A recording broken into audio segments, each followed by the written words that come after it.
Sorry, I was pressing all the wrong buttons. How you guys doing? My name is Steve. This is Just the News, your morning dose in news. I'm starting a little bit earlier today. One, because the Steven Crowder show is going to be live at 10 o'clock, and I want to listen to it while I'm packing up all of our stuff. So today, all the computers, the studio's all coming down. Everything's getting put into the trailer for its trip up to Virginia. So this is going to be the last video outside of videos that I do on my cell phone and stuff while I'm driving, and once I get set up in Virginia as well, because I'm starting that drive onward tomorrow, and then everything for the next week is going to be intermittent. For anyone that doesn't know. But here's some of the big news stories. I'm just going to give a little disclaimer. I am going to talk about that House Oversight Committee yesterday, specifically a research study that Raskin mentioned at the end of his closing, because I decided some things weren't adding up, so I decided to look into that research study, and I have some interesting things to bring to the light of you and all that stuff. But first, this show is sponsored by Spartan Armor Systems. Visit SpartanArmorSystems.com and use code YEET and get 10% off of your body armor order. And you should do so before you can't buy it anymore, because our administration sucks and they don't want you to be able to protect yourself, as you may or may not know. So yesterday in San Jose, California, a gunman opened fire, killing 8 people before killing himself. He also apparently set a bomb or some sort of incendiary device to explode right around the same time as he was shooting everybody and killing them. His house also caught fire. The bomb-sniffing dogs at the location also alerted to explosive material, although they haven't said if they found any other bombs. I believe the location's been cleared now. The man was identified as a late 50-year-old white guy named Sam something Cassidy, I believe his name was. There's not a lot known about him thus far. He was an employee. All the people that were killed were also county employees as well. It's a very tragic scenario. It is one that likely the mainstream media is going to continue covering too. Well, for 2 reasons. One, I don't believe they've said what kind of gun he's used yet, but they're going to. And secondly, the shooter is a white male, and that fits all the different things that they go. They're not going to call it domestic terror. Well, who knows what they'll actually call it? So far they're classifying it as a workplace violence, activity. I personally believe any workplace. I think mass shootings are domestic terror, because now I second guess going into a grocery store, a movie theater, or walking around or mowing my lawn just because of these mass shootings that go on. So if you can't, I don't know why other people choose not to call them what they are, as domestic terror incidents, because that's what they are. But that's the latest update there. Late last night, too, there was 3 police officers who were ambushed after responding to reports of a suicidal man in Flower Mound, Texas. The 3 police officers were shot and wounded Wednesday night while responding to reports of a suicidal man. According to reports, dispatchers received a call shortly after 7 p.m. Wednesday in the 2900 block of Tremaine Drive to check on a possible suicidal person. When officers arrived, they were ambushed by the man inside the home. 3 police officers were struck by gunfire. 1 officer was hit in a metal shield he was carrying, a 2nd officer was hit in his bulletproof vest, and a 3rd officer was grazed. All the officers have been released from the hospital as of this morning and are doing well. The suspect retreated into his home, and an 11-hour standoff began. SWAT officers eventually sent in a robot into the home to check on the status of the shooter. The suspect then opened fire on the robot. According to police, after barricading himself for about 10 hours, police announced the suspect was detained. What's kind of detained alive, which is crucial. What's interesting to me is the incident again highlights the need for armed police officers.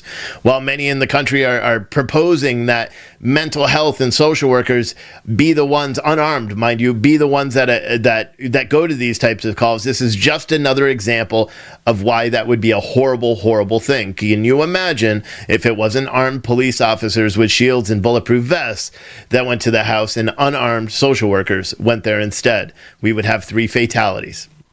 There's no question about it, no doubt about it. Everyone wants to pretend that this is an isolated incident. These are not isolated incidents, and in fact, they happen quite often. Luckily, this time, it is, maybe you could consider it an isolated incident this time because the police officers didn't suffer serious wounds.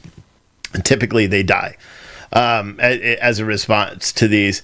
And then here's a news story that I put out this morning, and I want this to go viral. So if I could ask you guys to do anything, it would be to mass share the tweet that I put out. If you go to PT News Network on Twitter, you'll see a tweet. The Antifa journalist that was arrested yesterday and charged with 7 felonies and 2 misdemeanors. 7 felonies and 2 misdemeanors. He's been released from jail without even having to put up any bail. The man accused of setting fire to the Justice Center during the riot Tuesday evening has been released from jail on conditions without having to put up any bail. According to jail records, Jared Bailey Huber, many of you guys may know him as Jared Hub TV, the anarchist Antifa streamer turned full-on domestic terrorist. That's the easiest way to say. He doesn't even stream anymore. He just, apparently destroys their town. It's not even his town. He doesn't even live in Portland. He lives in Damascus, Oregon, from what I understand, or that's where he was raised. Anyway, he was released Wednesday, just hours after being arrested. He was arrested around 1:35, or that's when he was booked in, and then he was released sometime yesterday afternoon, evening. After being charged with 7 felonies and 2 misdemeanor charges related to his actions at the riots. His release reason for the slew of charges was listed as pretrial supervision program. It appears that Huber was not even forced to post a bond.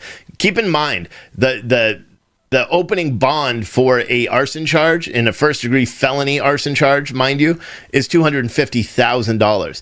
All the other felonies he had bail from $2,000 to $5,000. The misdemeanors even had bail set.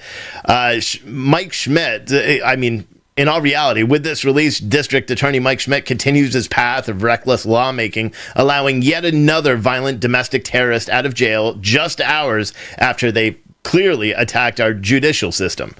Schmidt did confirm the charges on Wednesday before releasing Huber, writing, Huber, acting in concert with others, is accused of pushing a dumpster up against the Multnomah County Justice Center and then setting the dumpster's contents on fire. The fire burned intensely and threatened significant damage to the Multnomah County District, the Multnomah County Justice Center, according to court documents. Huber is also accused of spray painting anarchist symbols on buildings and destroying multiple large windows at a coffee shop, a jewelry store, a luxury department store, and Portland City Hall. They really, and I want to point this out because we have 438 people that are being held in D.C. in solitary confinement for their roles at the Capitol for attacking for attacking our judicial system, right? And our legislative system, attacking the Capitol, many of which are nonviolent, didn't commit any crimes to go in there.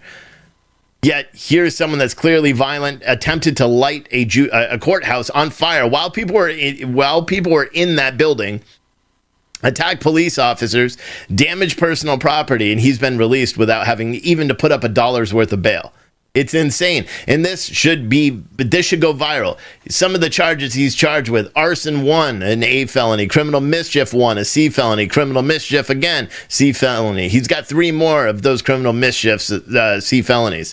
He's also got a criminal mischief in the second degree, A misdemeanor, 2 of those. And then he's got a felony charge for rioting. Again, this man, obviously a criminal, obviously a violent criminal, because I view property destruction as a violent crime, especially when you're trying to burn a building that has people inside it. For some reason, he was released with no bail, and there's no accountability still in Portland. If I lived in Portland right now, I would be protesting the hell out of this. I would be calling news stations. I'd be calling the DA. I'd be filing petitions. I'd sue the DA. I would literally not stop until this is, enough is enough. Everyone asks, when do we stop? When is enough is enough? Right now. Take that tweet that I put out, and every single one of you, I don't even know how many are watching, I'm not paying attention. Every single one of you start retweeting it. If you're on Facebook and not Twitter, start, putting it out on Facebook. Make it go viral. There's no reason why the general public should not be aware of what happened in Portland on Tuesday, and the fact that the DA there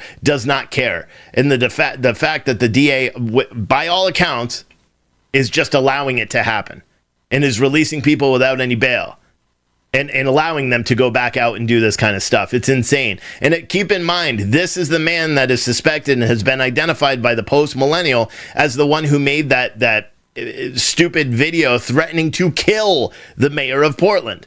The post-millennial identified Jared Huber as the person behind the video where they said, if the mayor does not resign, it will be his blood that spills next in the city streets. This is a violent criminal that should not be on the streets, and yet, for some reason, he is. It does not make any sense to me. I am not a lawmaker in Portland, nor do I even live in that part of the hemisphere, but yet, it's equally as frustrating because nobody's going to talk about it.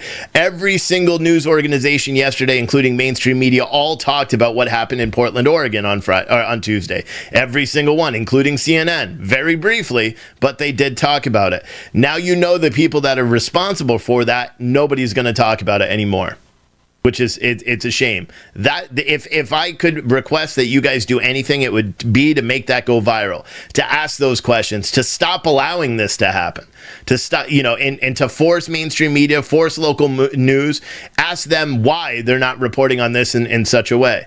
Because as of right now, I don't think a single news organization besides me besides mine has published the fact that Jared Huber. Many published that he was arrested. Nobody has published the fact that he's been released while facing 7 felonies and 2 misdemeanors. It's insane.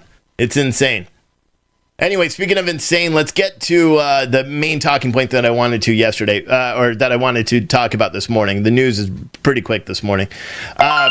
Many of you guys may or may not have seen we played like the latter half of it, of the House Oversight Committee and Reform, or the House Committee on Oversight and Reform yesterday, which was chaired by Raskin.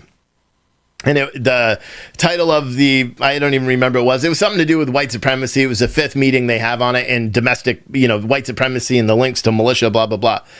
One of the things that's interesting, I'm not going to talk about whether it was real or not. The only thing I want to point out is that every single time people brought up BLM or extremism, people like Tlaib and some of the other ones, Presley and all them, they just tried to direct the conversation back to white supremacists, saying that this hearing was about white supremacy. It wasn't about domestic terrorism, or whether people believe that BLM is a domestic terrorist organization, which, most with the brain do.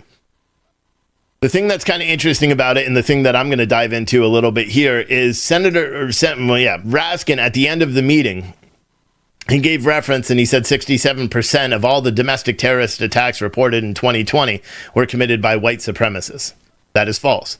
And he cited a report by, who was it by? Let me see, I got it open here. He cited a report by the Center for Strategic and International Studies. Now, that is a think tank. They claim to be bipartisan. They're 19% federally funded, and then I think 30% corporate donors are the ones that fund all this.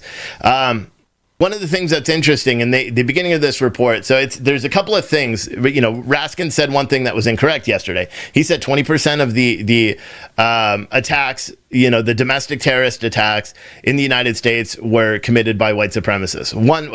That's factually incorrect. Even if you look at the data set provided by, CSIS, it's wrong anyway when looking at the data set that they won't provide publicly, but we're able to get it. But the bigger issue is the data set that they calculated included 61 incidences from January 1st until August 31st. It didn't include any outside. You know what it also didn't include? Any of the riots in Portland, except one where Michael Reinhold killed killed the Patriot Prayer, supporter. Oh God, Jay Danielson. I almost forgot his name. That I was gonna feel shitty about that.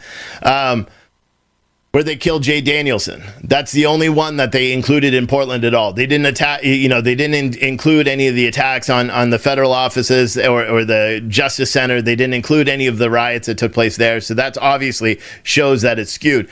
But some of the other things that are pretty interesting about this is the way they start off this report.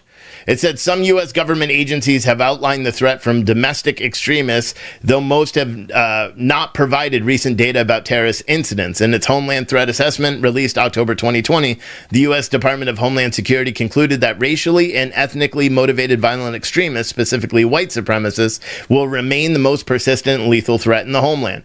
The report also assessed that anarchists and other individuals inspired by anti-government and anti-authority ideologies posed a threat, but it did not provide any data to back that up. The Federal Bureau of Investigation similarly argued that the top threat we face from domestic violent extremists is from racially and ethnically motivated violent extremists, including white supremacists. Nevertheless, FBI officials have not publicly released their data.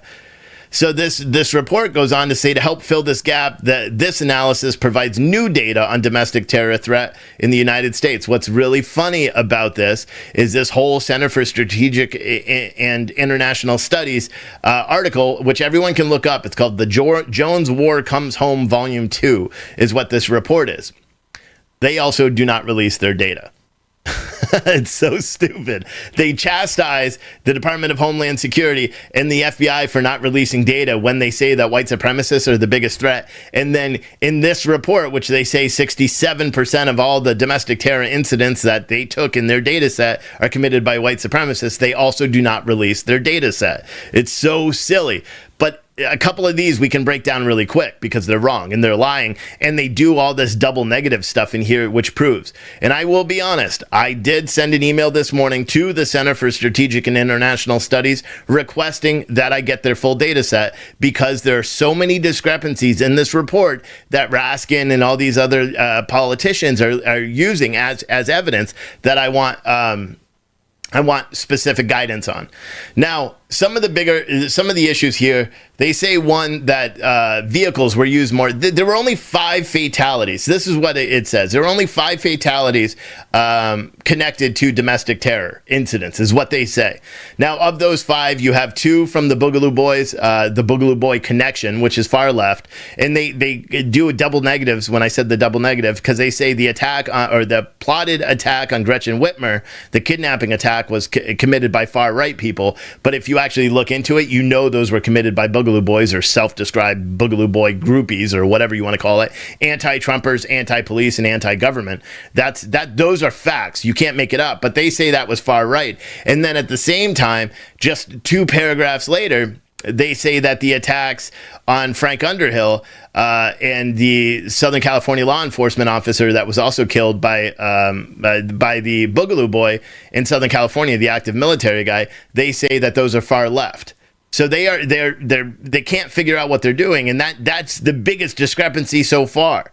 That's the amazing part. Now, one of the things that's also interesting in this report is it talks about how violent terrorist extremism is down, actually, in 2020 in their target year, from January 1st to August 31st. They say the occurrences of these crimes are down. What they say, I forgot, I want to try to find it. It's fourfold. So they say domestic terrorist attacks by left-leaning people, or far left groups, are actually 1 in 4 versus Republican, or versus far right.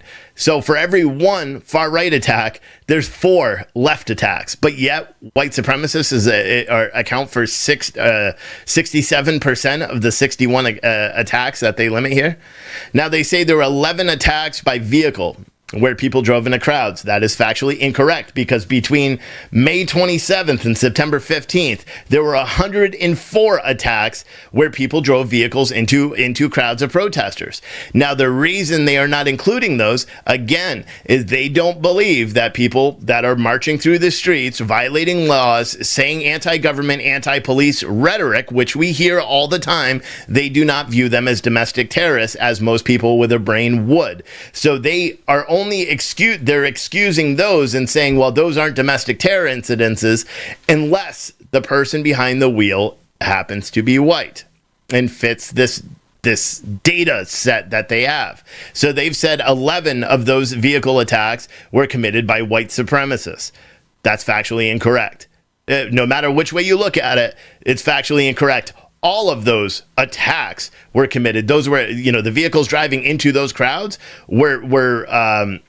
they were victims, essentially. They were victims because the actual domestic terror group was the one marching through the street, dancing, chanting "fried pigs like bacon" and doing all the same chants and anti-government rhetoric that they do, and the racist rhetoric that you hear during all these marches that we've been watching for a long time. So that's one extremely important factual, because that's how they're getting there to that 67%. So if you actually look at the data provided in a smaller data set, mind you, because they're using January 1st to August 31st, I'm using just May 27th to September 5th. There was 104 attacks, and if you subtract the 8 by police officers who were attacked by BLM protesters, there was 90 plus attacks where people felt either one, they were driving into a crowd, or two, they felt so threatened by the domestic terrorists that were beating on their cars that they accelerated forward. So that data set, according to CISA, is completely wrong, which also skews the actual number of white supremacist attacks. Now let's go into the murders, because there were 5 murders that are included in this. Let me talk about that real quick, because this is pretty interesting too. Of the fatalities, despite the large number of terrorist incidents, there were only 5 fatalities caused by domestic terrorism in the first 8 months of 2020. There were 4 times as many far-left terrorist incidents on the same number of far-right terrorist incidents in 2020 as all of 2019, yet only 5 of the 61 incidents recorded in January to August resulted in fatalities, excluding the perpetrator. Some of these incidents were plot foiled by the FBI, other law enforcement agencies, which suggests that law enforcement agencies were still effective. Okay, this is where it gets interesting. Of the 5 attacks, each of which resulted in the death of at least one individual, one was committed by an Antifa activist, we know that, Michael Rangel. One was committed by a far-right extremist. Remember that, because this is funny. They say one of the fatal attacks was committed by a far-right extremist. This completely skews their 67% number, and I'll get to that in a second. One was by an anti-feminist, and 2 were by adherents of the Boogaloo movement. In the far left attack, Michael Rangel, an Antifa extremist, shot and killed Aaron J. Danielson in Portland, Oregon on August 29th. I'm going to skip over the far right one for a second. On July 19th, anti-feminist Roy Den Hollander shot the family of a U.S. district judge, killing her son and wounding her husband. Finally, there were 2 Boogaloo attacks in 2020. On May 29th, Stephen Carrillo shot and killed Frank Underhill. Pat Underwood. Wow, I've been saying that wrong the whole time. I'm sorry. Pat Underwood, a protective security officer, and wounded his partner in Oakland, California. He then went on to kill a Santa Cruz County Sheriff's deputy in Ben Lomond, California, just a short time later. Now, this far-right extremist, do you know who they're referring to as a far-right extremist? Do you remember in Austin, Texas, where the BLM extremist, Garrett Foster, pointed an AR-15 at a off-duty sergeant in the Army that was driving Uber? Remember that? Well, because the guy that shot Garrett Foster was in the Army, was a white dude, they are calling him a far-right extremist in this report.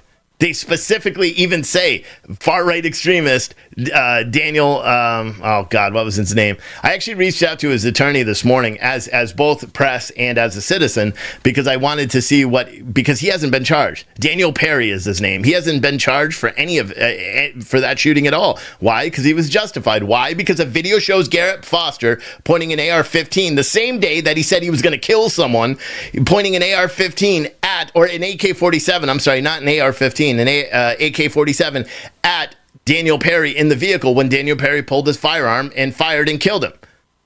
This report is calling that a far-right extremist attack.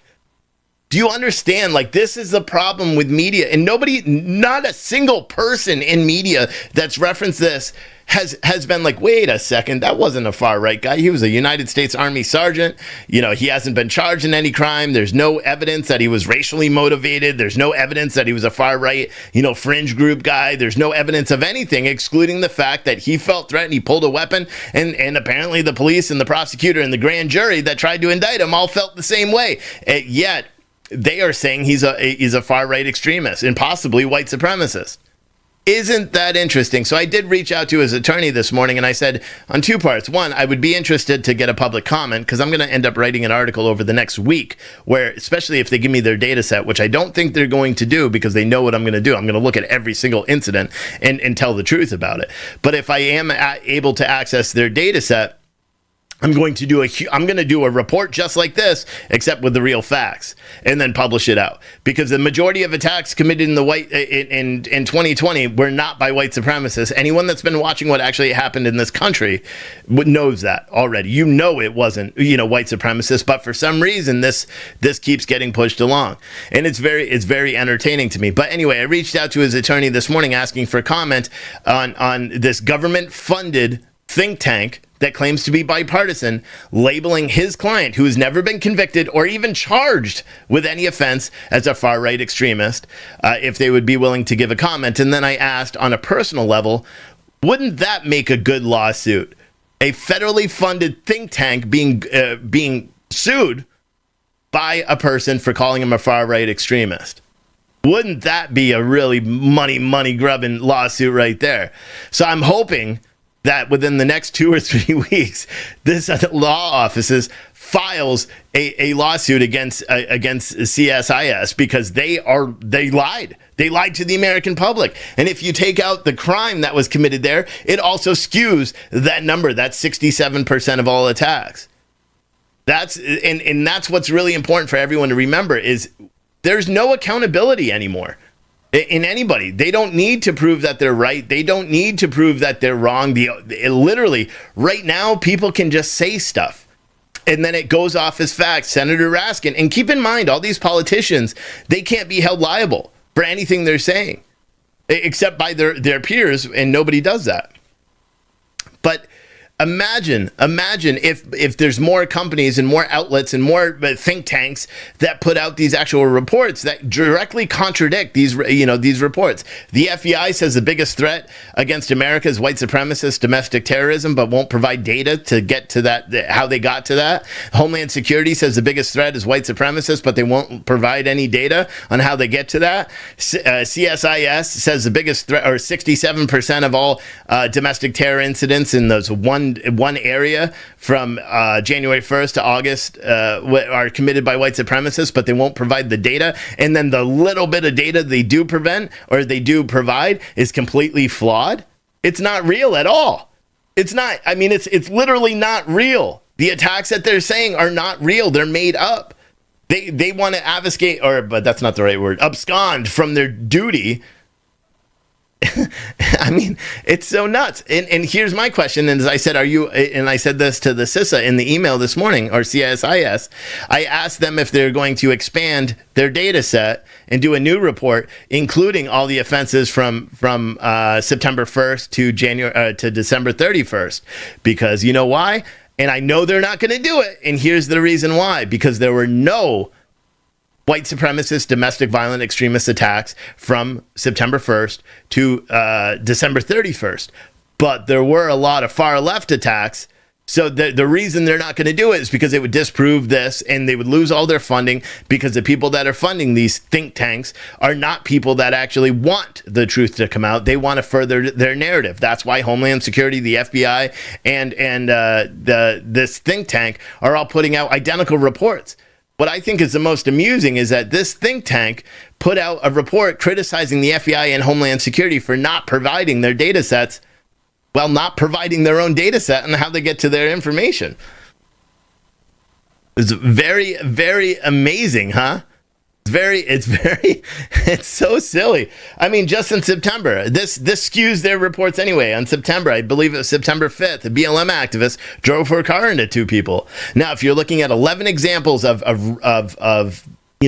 domestic violence extremism or hate crimes. Oh God, can you imagine if they don't include hate crimes. Like if you spray paint an anarchist thing, or you write all crackers must die, or what, all the other racial things that are written on all these, they don't include those in domestic terrorist attacks against the United States, as they don't include what happened at the Capitol a couple of weeks ago as a domestic terrorist attack on the Capitol. They do, however, classify what happened as January 6th as a domestic terror attack. It's very odd. It's very odd how they keep pushing this narrative and not being truthful. Does that not, like, it really makes you sit there and go, like, what is the end game? Is it just to vilify a huge, portion of America, or is it to be honest, or is it just to say, hey, here is my truth, and now you have to believe it? I don't know what the end game is. And I'm hoping that I get a response from CSIS today, because I would love to have access to the data set that they gathered this information from, because the only incidences I can get are the 5 murders. And if I can already disprove the 5 murders committed thus far, and say, well, one of those attacks, 2 were far left. We know, well, actually 3 were far left. You have the Antifa murder and the 2 Boogaloo movement murders. Again, and there's so many discrepancies, because they say the attack or the applauded kidnapping of Gretchen Whitmer was not a left-leaning attack, even though it clearly was. It was committed by Boogaloo Boys as well. They don't include the Boogaloo Boys that are arrested for working with Hamas. They don't include the Boogaloo Boys that were plotting against Trump supporters on Inauguration Day, because that's this year. They don't include the Boogaloo Boys that are arrested for shooting at protesters at the BLM protest in Louisville, or shooting at cars while they were providing security for the BLM protest in Louisville, because again, that was this year. But when the new reports do come out, I tell you what, they are going to be so skewed from the narrative that we are never going to see them, because they're not going to put them out. They're just not. They're just going to be like, nope, white supremacists are the biggest threat, as they maintain now. That's why yesterday during that hearing, you have really good insight. You have Congress people that get up and say, hey, listen, can any of you guys tell me what the difference of what happened in Portland on Tuesday night versus what happened on January 6th is? And nobody could answer the questions. Nobody can, because it's just different. Nobody cares. Nobody wants to say, well, yeah, them attacking our judicial system and police and vandalizing businesses it's not the same as the Capitol. And you know why? Maybe if Raskin and all those people were sitting inside that Justice Center yesterday or Tuesday night as people were trying to burn them alive, maybe then would they have some sympathy. Maybe they should talk to the janitors, or that place, I believe, holds a very small number of prisoners as well. Maybe they should talk to all the people that were inside that building, when it tried to set ablaze, and feel it and see how they feel. But again, the media doesn't care. The media doesn't pay enough attention to it. Nobody does. But, it is what it is. No talk, Angry Viking, in my chat, please. No talk. But yeah, it's crazy when you really think about it from a whole, and you think about it from the big picture. We are in a misinformation warfare category of our United States, a misinformation category. It's a war. They are literally spreading misinformation as fact. We heard that yesterday in the hearing. Raskin says 67% of the domestic terrorist attacks in 2020 were committed by white supremacists. Based on the information I just told you, it's fact. It's false. This whole report, this federally funded report that has been broadcast everywhere, New York Times, Wall Street, everywhere, and has been referenced hundreds of times on CNN since its publication, is false. And I just proved that and I'm just a guy that sits here, and I woke up this morning and I'm like, you know what? Something doesn't make sense. There's no way, because we've been watching what happened over the past year. This is literally what I was doing. First cup of coffee. This is my 3rd cup. It's still not even empty. First cup of coffee this morning. I'm sitting there talking to my wife about the news, and I'm like, it doesn't make sense. And she's like, what? And I'm like, what happened yesterday in that hearing? The data that he provided, it just doesn't add up based on what I saw, not even what I researched yet. And then I'm sitting there on my phone, drinking my coffee, and I start looking, and I'm like, it's wrong. This is not true. For one, calling Daniel Perry a far-right extremist, I hope they sue the crap out of you. Because I can honestly say, if I was Daniel Perry and I was involved in that situation, and anybody called me a white supremacist or a far-right extremist, especially with military service, I would own that think tank. I would sue the shit out of them. And I hope he does that. If anyone knows him, show him this video, show him this report. You can't retract the report. It was just mentioned, and this report has been gone through over and over and over. This report has hit committee hearings for months and months and months. They've referenced this as fact. Turns out it's false. My video is not going to get enough play. Not enough people are going to pay attention and be like, And that's the problem. That's the whole idea behind our new venture with the Citizen Stringer thing. Is the only way we can actually affect change in this country is by doing it ourselves. We can't rely on our elected officials. We can't rely on anybody else. I must have 20 or 30 different emails from fans across the United States that are all either sitting on new boards, they ran for boards or they asked to get appointed to boards by their local, or people that are running. We have people that are running from everything from city council members to county reps to state legislators that have contacted me and said, Steve, what you said struck a chord and I'm running for office. That's amazing. That's amazing. We need more people to do it. We need more people also to do deep dives into this kind of reporting. If you hear something repeated on mainstream media, prove that it's not real. Prove, or at least bring enough question into it that it has to be questioned, and people have to be like, whoa, that's not true. Because especially when you're working with data sets, if you have something that is wrong and you're working on percentages and you have one thing that is wrong or marked as the wrong category, it skews the entire report. I mean, these are data scientists. I'm just a business guy. I'm not a journalist. I'm just a business guy and a one-time not successful, now successful business person that decided that we had a gap in our media that needed to be filled. I'm not a data scientist. These guys are data scientists. So they can't tell me that this wasn't intentional, that this error in calling Daniel Perry a far-right extremist wasn't deliberate, because I could say it was. And I'm not even going to back down that. It was a deliberate attempt to skew the data. The fact that they didn't even mention a single attack in Portland, Oregon, well, they were literally they chanted anti-government stuff, which is one of the qualifications for terrorism, and while committing violence, that is another one. I mean, they're clearly, it meets the definition of domestic terror, but people don't want to admit it. It's so weird what's going on. We heard yesterday too, and I want to just show everybody how important this is. Yesterday, remember yesterday when someone said it's hard to do when people are fact checked into oblivion on Facebook. You are right; it is hard. It is very hard to do. But that's one of the reasons why we're building Citizen Stringer out. But it's not just that. You have to post actual facts. If you back up your facts, do you know why we've been fact checked 3 times, and all 3 times the articles that we were fact checked on, they had to withdraw their fact check? Because we carry receipts. Every time we write something, we back it up. We don't write anything on a whim. Even if it's an opinion, it's still backed up enough that they can't fact check us. 3 separate times, Facebook fact checkers have put that label on it. 3 separate times, they had to remove it under threat of lawsuit.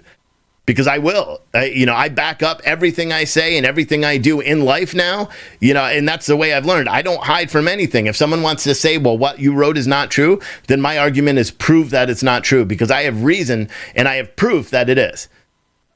And so that's why 3 different times so far, the fact checkers have tried to fact check me. 3 different times, they all had to do their retractions or to simply delete it. That's what 2 of them did. They were like, oh, we never fact checked you. Sorry. I'm like, bullshit. I have screenshots. Anyway. I'm just saying, we have to be better than, well, it's not even that we have to be ourselves. We don't need to be better than anybody else. We don't need to change the way we are. We have to prove that the things that they're saying, the way that they're doing things are incorrect. And start with reports like this. Start with the things that you see on CNN and the things that are said and the things that are stupid. Start with Twitter. When someone says something and you know that it's false and you have the evidence to prove it's false, do so. That is how we change it. Like, for example, Jared Huber.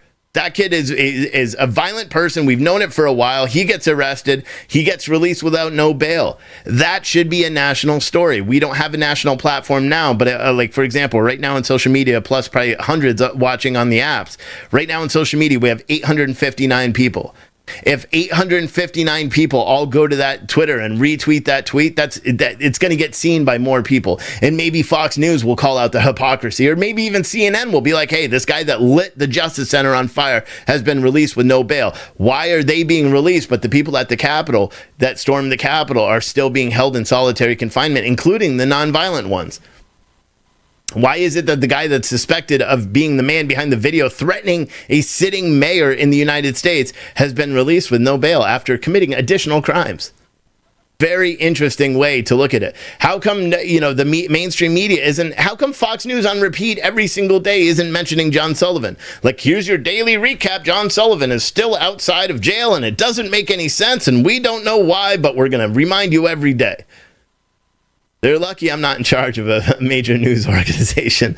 I'm in charge of PT News, but I'm not in charge of, like a Fox News, because it would be honest. Our ratings would be through the roof, but it would be honest.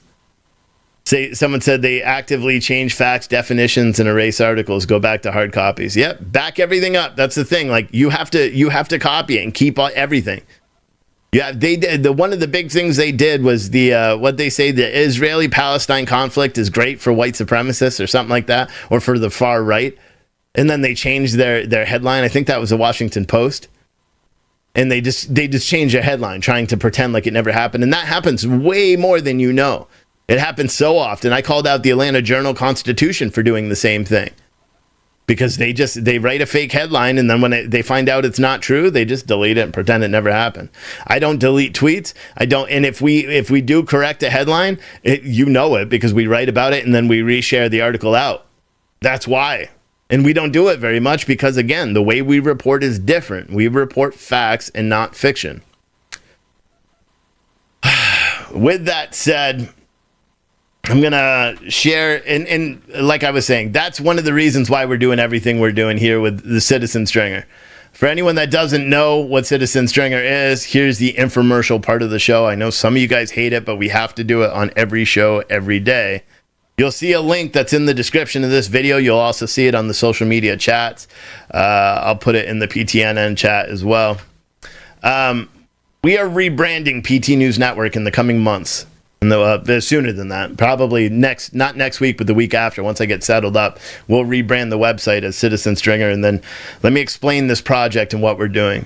We're building a platform where we're going to crowdsource the news, from video to opinions to rants. Everyone loves my rants. So imagine where you take our news brand, you take our live shows like this one, you take our podcast and everything, plus you add a news. The only way I could say is like TikTok kind of, but with just news. And whether it's videos and all that, and it's a monetized system, meaning that you can make money based on views, and you can make money if you're doing a report for us, and basically that's what we're doing. So we've created this thing called Citizen Stringer, which is going to allow people to contribute to the news. Instead of us just constantly being like, oh, buy our shirts or buy this or buy that, we wanted to find a new way to involve you in what we're doing.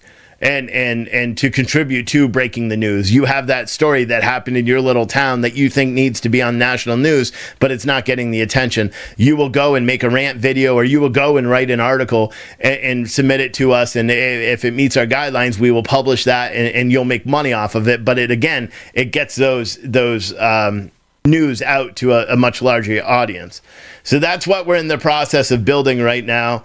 There's a link in the chat for all of you guys. I really, really appreciate it if you guys could contribute. We're doing a crowdfund. Instead of giving away equity in the company, we're doing a crowdfund, again, because we're crowdfunding the news, or crowdsourcing the news. So why not crowdfund this up? And then once the app is released in September, October, we may do an equity raise and stuff at that point. But what I would really, really ask you guys to do is go and contribute to it. Help us do it. So far, we're at 5,200, which is about 2% of our 200,000 goal. And the reason why we have 200,000 is because, one, we're going to hire more people here. Two, the app development in itself, this 50% of this, if it goes towards the app development, only covers 25% of the actual app development. The cheapest quote I've got is 400,000 to develop this app, because there's just so much going into it in the long run. But what I would encourage you all to do, again, the offer still stands. Anyone that has a PTNN membership that wants to just make a contribution but may not be able to afford having a PTNN monthly membership and doing the Indiegogo, make a contribution to Indiegogo. I will immediately make your PTNN membership free forever. PTN eventually is going to be free, all of our content. And when I say free, you may have to pay $1 because I got to lock up that chat, because people don't want, idiots in the chat all the time. But yeah, it's free. So do that. I really appreciate it. Share this, share it out, share all the articles out. Keep doing what you're doing. Again, just a little update for what I am doing personally. I am moving to Virginia. The next week is going to be hit or miss. There's going to be no regularly scheduled shows from me. Adam and Scott and Quincy should still be doing their regular shows at their regular times on PTNN. So Freedom Flashpoint should be live from 8 to 10. And then The Reckoning should be live from 10 to 12 every day, Monday through Friday, East Coast time. My show, which typically runs, from 7 to whatever, is not going to be going on because I'm driving. So tomorrow I leave here after I drop my kids at school, driving to Virginia. I got to offload this trailer myself. Then I got to go. I'm helping my mother move because she just bought a house in North Carolina. So I'm helping her. Then driving all the way back to Virginia, dropping off the trailer, driving all the way back to Florida, picking up my kids and my RV and my wife and dogs, and then driving all the way back to Virginia. And so hopefully the travel is going to be done. Essentially it's 6,800 miles in 7 days. So it should be rather interesting. But so in terms of my shows, if there's breaking news or if I'm driving and I want to rant, I'm just going to go live at no specific time. So yeah, just stay tuned. Make sure you're subscribed. And someone said, "Can you get a government grant for this?" Yeah, we thought about. I thought about doing the grants or even taking out loans to make it easier. I just don't want to. I didn't want to. Someone said, "Are you streaming the Biden thing?" No, we're not streaming that crap in Oklahoma. Or if you were asking somebody else, I don't know if somebody else is. We're not going to. But yeah, there's going to be a lot of driving, a lot of stuff going on. So what I would ask you guys to do, you've helped me build this whole thing. All 700 of you watching on social media right now. Here's a better question. If you can't contribute to this Indiegogo, will you guys do me a favor? And I mean this, from the bottom of my heart. Will you go on your social medias and share the link that I just put in the chat? Just share it out and just say, hey, this guy is trying to create something different. Please take a look at it and share it. Because if 700 people share that link out, we will be able to achieve this goal. And I'll be honest, we're doing it anyway. Even if this goal isn't reached, we're doing it anyway. Because I'll self-fund it. I'll take out loans. I'll sell my soul. We'll start having to put corporate advertising up. We'll do whatever we have to do because I firmly believe in it. My wife agrees with it. Everyone I've talked to it in detail about the program is super excited about it. So what I would ask is every single one of you that are watching, if you could share this, I'll owe you. That's the only thing I could say. I'll owe you. Rusty Nail said you don't have social media anymore. Send it to your email friends. Send it to everybody. Someone said, have I tried to get on Tim Pool? I haven't. I don't try to get on any shows. In fact, I turn them down. And that's going to be something I change too, starting as soon as I get up into Virginia. For one, it may surprise some of you guys. I have a stage fright issue. So I can make videos and talk to the camera all day long. If I had producers sitting here, I would have a harder time doing it. I'd jumble my words quite a bit more than I already do. I'll lose focus. And I found that out when I worked in broadcasting because, my company was previously, almost acquired before I started getting into politics, just when we were covering the logistics side. And I went and worked for a company broadcasting, and they essentially were going to buy my show and employ me over there. And I had a very hard time doing it in front of other people. Plus I don't like to be told what to say. But yeah, that's the deal. I mean, everything's going to change when we go up. My shows are going to be a little bit more produced once we get all settled up in Virginia after the camping trip and all that. But for the next month, essentially for the month of June, I'm not going to have a real schedule. I'll try to do it as best as I can. But, we're going on the RV trip, we're camping, and I'm writing a book. So we're really doing a lot. So these videos and the news updates are going to be a little bit more relaxed. I'm trying to get into the mini documentary things. I want to do a year in review for what actually happened in the United States. So that's a project I'm working on now, and I'm putting about 7 days on it to try to finish it. But yeah, it's there's a lot. There's a lot going on, and we're gonna do. I mean, this Citizen Stringer thing. I'll be honest with you. It's the most ambitious venture I've ever thought of. It's the most ambitious goal that I've ever tried to achieve, and it's one that I feel extremely strong about, because I think that this is the way that news is reported. When I was speaking to one of the developers, and she said, well, she's younger, in her 20s, and she's like, we don't watch the news, we don't watch Fox News, CNN, we don't watch any of that stuff. We get our news from Instagram and TikTok and the short little videos and watching people rant about it. And I'm like, wow. I mean, imagine if you use that into a much larger scale, and you start bringing those people to a centralized location to say, hey, listen, here is an outlet where you can express the news, not based on politics, mind you. We're not going to allow anybody to get up there and be like effing Democrats and this and that, or effing Republicans. We're not going to allow that kind of rhetoric. What we want is people to be able to speak freely about news and current events and things that are going on, and then communicate and have proper discourse back and forth. And it's a very ambitious goal, and I'm going to do it.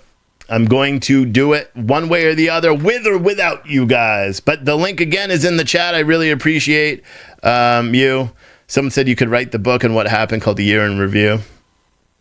Yeah, I mean, I kind of like One Man, One Scooter, and a Divided America. And I've only been on a scooter once, but I really just think that that's the best name for the book for the people that know me, because it's going to make people question the book. Someone said, do we sign up now or wait till next week on Citizen Stringer so our member will continue? No, so if you are a PTNN member and you're going to contribute through Citizen Stringer and you're already a member, what I ask you to do is contribute on Citizen Stringer and then send me a message. Send me an email to social@ptnewsnetwork.com, and with just saying, I made a contribution on Indiegogo. Here's the name it's under. And as soon as I see it, it will be delayed after tomorrow, but as soon as I see it, I'll immediately go into our PTNN and switch your subscription over to free. So, and the reason why I'm doing that is because I want you guys. Yes, I make money off of the PTNN site. I'd rather have that money go into the Indiegogo account, because what it allows people to do, the more traction it gets on the account, the more Indiegogo is going to go and promote that, because they make money. And they've already done it so far. I mean, we've already had, I think 6% of the contributions that have been raised so far come from people that don't watch this show, just believe in this. And that's with very, very minimal advertising. So if we get it more, it'll be amazing. But yeah, what I would ask everybody to do, man, this is a huge deal. It's something that's amazing, something that we're going to do. Let's do it. Again, links in the description. Again, sorry for spamming it. Please, guys, share it to all your friends. Share it to your social networks. Say this guy has got ambitious goals and he's going to do it. Share that link out. That's right there, and go. And again, it's amazing. Someone said, if you plan on making money with a drone, you have to be certified. That is correct. Yeah. What about for those who signed up with the lifetime PTNN? Yeah, that's one of the things I said yesterday. If you signed up for the lifetime member on PTNN, go make a contribution on Citizen Stringer, send me the receipt. I'll send you back the money for the lifetime thing, and you'll still get the box. I'd much rather you just go and do that. I got a couple of emails yesterday where people are like, hey, I'll do that. Or one person said it only charged them half, which I don't know why it did that. You can go ahead and make the other half, and then you'll be free on PTNN. All the original 1 year members, the $12.99, you're all due for, re-ups in the next, 4 or 5 months. If you go and do that, you won't be re-up. Anything like that. As for now, all the plans. So like if you're on the t-shirt plan and you go and you say, okay, well, the app's not going to be built for 5 days or 5 months or whatever, and that you're on the $33 a month t-shirt plan, just literally do $100 thing, you'll still be on the t-shirt plan. It's just going to be free, and you'll still get the t-shirts. If you're on the lifetime plan and you switch over and you make your contribution to Citizen Stringer, I'll refund the lifetime, so you're not double paying unless you tell me, hey, I don't care, just keep it, and you're still going to get the lifetime backer boxes that we send out in July or June 8th. Hopefully it works. Hopefully you guys understand. Any questions, email social@ptnewsnetwork.com. I have to go pack this trailer and listen to this Steven Crowder episode. I appreciate all you guys for watching, and you guys are all effing sick. Bye.